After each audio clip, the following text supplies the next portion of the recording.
Mughal Bengal, officially the Subah of Bengal, was a state of the Mughal Empire encompassing modern Bangladesh and the Indian states of West Bengal, Bihar and Orissa between the 16th and 18th centuries. It was established following the dissolution of the Bengal Sultanate, when the region was absorbed into one of the largest empires in the world. The Mughals played an important role in developing modern Bengali culture and society. By the 18th century, Mughal Bengal emerged as a quasi-independent state. Expansion and consolidation. After the defeat of Sultan Daud Khan Korani at Rajmahal in 1576, Emperor Akbar announced the creation of the Subah of Bengal. By the 17th century, the Mughals subdued opposition from the Buyans landlords, notably Isa Khan. The region was integrated into a powerful and prosperous empire, and shaped by imperial policies of pluralistic government. The Mughals built a new imperial metropolis in Dhaka from 1610, with well-developed fortifications, gardens, tombs, palaces and mosques. It served as the Mughal capital of Bengal for 75 years. The city was renamed in honor of Emperor Jahangir. Dhaka emerged as the commercial capital of the Mughal Empire, given that it was the center for the empire's largest exports, cotton, muslin, textiles. In 1666, the Mughal armed and naval forces conquered Chittagong from the Portuguese and the Arakanese.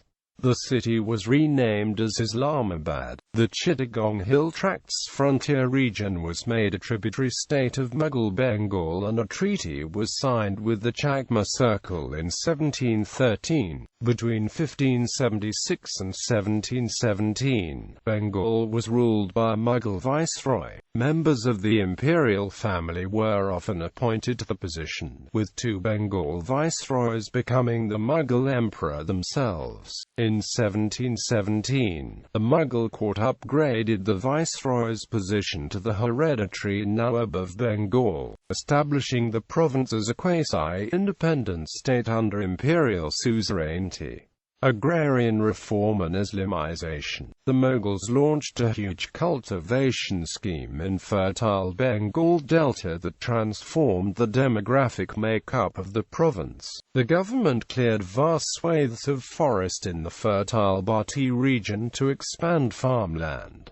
It assigned Sufis as the chieftains of villages. Emperor Akbar readapted the modern Bengali calendar to improve harvests and tax collection. The region became the largest grain producer in the subcontinent. Local Sufi leaders combined Islamic and Bengali cultural practices that developed the Bengali Muslim society. Mughal rule witnessed the largest expansion of the Muslim population in the region's history. Architecture.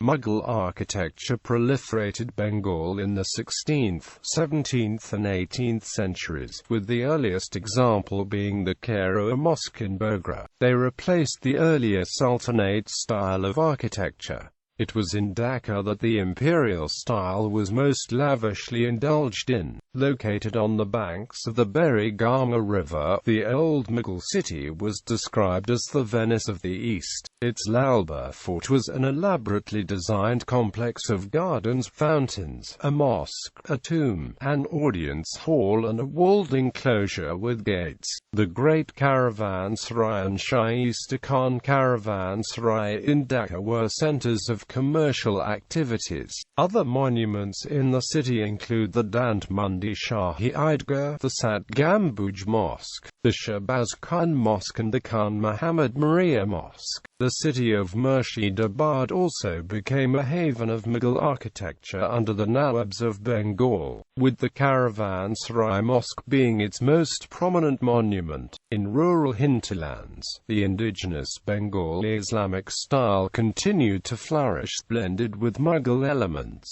One of the finest examples of this style is the Atia Mosque in Tangail. Economy and trade. Bengal was the economic powerhouse of the Mughal Empire. It was described as the paradise of nations. 50% of the gross domestic product of the empire was generated in Bengal. It exported grains, fine cotton, muslin and silk, liquors and wines, salt, ornaments, fruits, metals and pearls. European companies set up numerous trading posts in Mughal Bengal during the 17th and 18th centuries. Economic scenes and products in Mughal Bengal. Administrative divisions. In the revenue settlement by Todamal in 1582, Bengal Subah was divided into 24 sarkars, which included 19 sarkars of Bengal proper and 5 sarkars of Orissa. In 1607, during the reign of Jahangir, Orissa became a separate Subah. These 19 sarkars were further divided into 682 parganas. In 1658, subsequent to the revenue settlement by Shah Shuja, 15 new sarkars and 361 new parganas were added. In 1722, Murshid Quli Khan divided the whole Subah into 13 chaklas, which were further divided into 1660 parganas. Initially the capital of the Subah was Tanda. On the 9th of November 1595, the foundations of a new capital were laid at Rajmahal by Man Singh I, who renamed it Akbarnagar. In 1610 the capital was shifted from Rajmahal to Dhaka and it was renamed Jahangirnagar.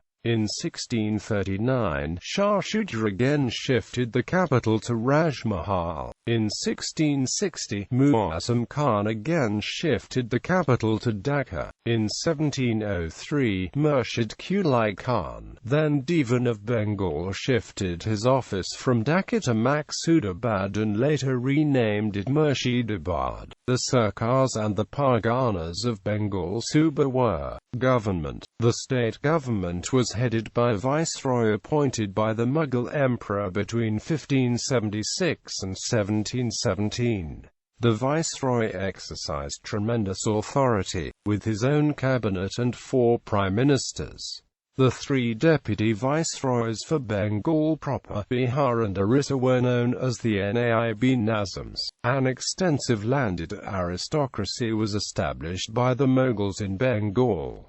The aristocracy was responsible for taxation and revenue collection. Landholders were bestowed with the title of Jagirdar.